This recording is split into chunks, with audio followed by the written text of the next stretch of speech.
काया का रोग हो गया, शरीर में से फुर्तियां निकल रही हैं, चमड़ी कहीं से गलने लगी, चमड़ी कहीं से सड़ने लगी।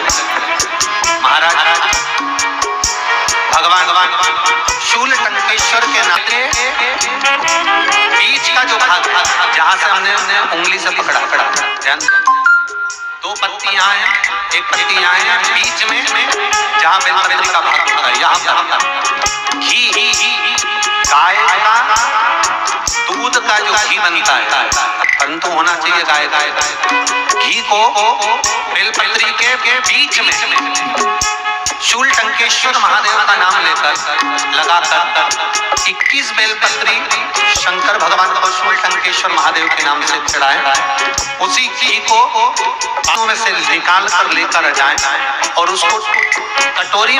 श्री शिवाय नमस्ते दोस्तों, हर हर महादेव। कैसे हैं आप? आशा करती हूँ सब ठीक होंगे और सुरक्षित होंगे।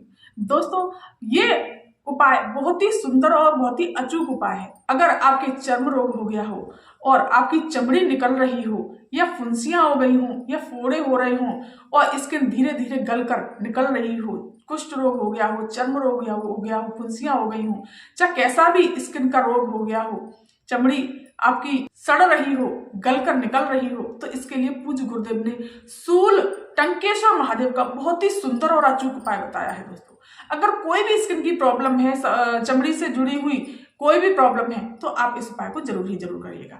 इसके लिए आपको चाहिए दोस्तों 21 बेलपत्री। दोस्तों मेरे पास 21 बेलपत्री तो नहीं है, 3 बेलपत्री हैं, तो मैं 3 बेलपत्रियों से करके आपको उपाय दिखाऊंगी, बताऊंगी। आपको बेलपत्री लेनी है 21, ध्यान रखिएगा 21 बेलपत्री लेनी है और एक तांबे का कलश भर लेना है। इसको भरना है आपको अपनी रसोई घर से, जिसमें से आप जल पीते हैं, जिस परंडे से, उसमें से। इससे वास्तु दोष खत्म होता है, पित्त दोष समाप्त होता है, साथ ही साथ काल सर्प दोष भी दूर होता है।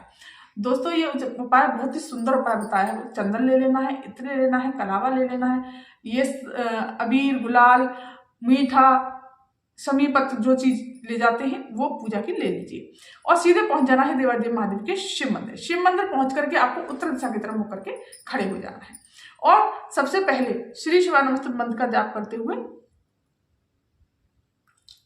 गणेश जी के स्थान पर जल समर्पित करना है, फिर कार्तिकेय जी के स्थान पर, फिर माता अशोक सुंदरी के स्थान पर, फिर माता रानी के हस्त के शिवलिंग पर श्री शिवाय नमस्ते मंत्र का जाप करते हुए थोड़ा सा जल हमें बचा लेना है। और दोस्तों एक बात और, सबसे मेन चीज, गाय का घी। दोस्तों गाय का ही घी लेना है आपको और कोई घी नहीं चलेगा। अगर आपके पास गाय का घी नहीं है, कहीं से उपलब्ध नहीं है, तो कैसे भी करके थोड़ा सा गाय का दूध मंगाना शुरू कर दीजिए, थोड़ा सा मलाई से थोड़ा सा घी निकालिए, लेकिन गाय का ही घी होना चाहिए। फिर आपको क्या करना है, चंदन शिवलिंग पर इस प्रकार से त्रिपुण बनाना है, श्री शिवाय नमस्ते मंत्र का जाप करते हुए, फिर एक उंगली नीचे फेर देनी है। इत्र लेकर के गए हैं, इत्र लगा दीजिए दोस्तों शूल टंकेश्वर महादेव के नाम से। दोस्तों ये उपाय करना है, बहुत सुंदर सा उपाय बताया है पूज्य गुरुदेव ने। इस तरह से यह चमड़ी कहीं सफेद भी पड़ रही हो तो भी दोस्तों ये उपाय बहुत ही अच्छा और अचूक उपाय है। फिर गणेश जी के स्थान पर, कार्तिकेय जी के स्थान पर, माता अशोक सुंदरी के स्थान पर, माता रानी के हस्त कमल पर, इस प्रकार से।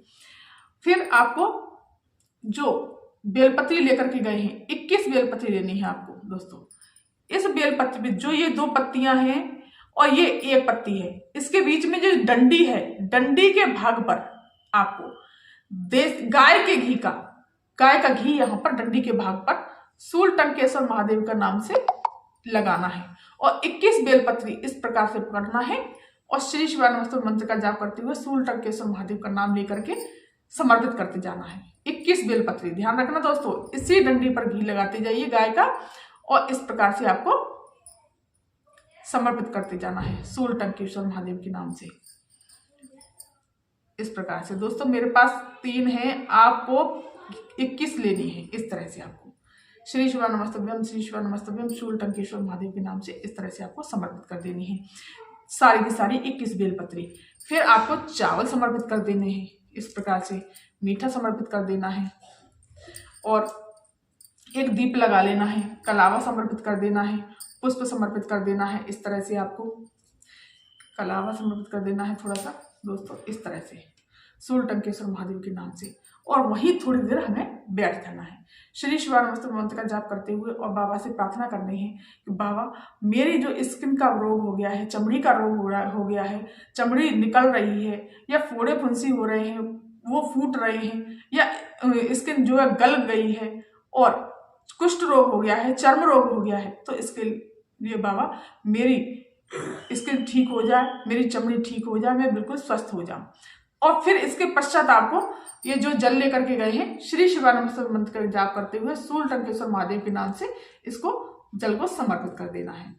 और फिर क्या करना है दोस्तों, जो बेलपत्री में जो आपने डंडियों में जो घी लगाया है उस घी को इस तरह से, इतना तो लगा देना दोस्तों, इस तरह से इन डंडियों से घी आपको निकाल लेना है।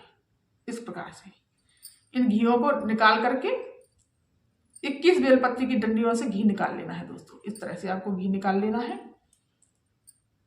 बीच वाली डंडी से घी इस तरह से जमा हुआ घी ले जाना दोस्तों, क्योंकि अगर गर्मी सर्दियों में तो जमा हुआ होगा तो कोई दिक्कत नहीं है, अगर गर्मियों में अगर उपाय ये करेंगे तो दिक्कत जाएगी। तो भी आप फ्रिज में रख करके उस घी को जमा लेना और फिर आपको वो बेलपत्री वहीं की वहीं फिर से समर्पित कर देनी है।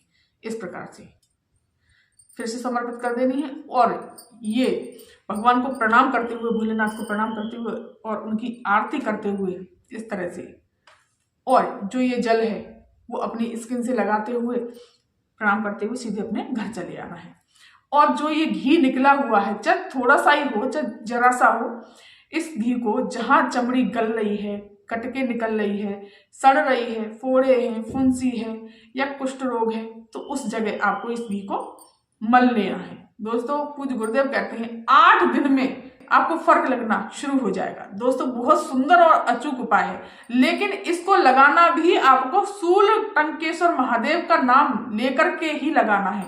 सूल टंकेश्वर महादेव, सूल टंकेश्वर महादेव, इस तरह से आपको लगाना है दोस्तों। 8 दिन में आपको फर्क लगना चालू हो जाएगा। ये था आज का उपाय। अगर ये वीडियो, ये जानकारी आपको पसंद आई हो, अच्छी लगी हो, तो मेरे चैनल को सब्सक्राइब कर दीजिए, वीडियो को लाइक कर दीजिए और कमेंट में श्री शिवाय नमस्ते अवश्य लिखिएगा। धन्यवाद।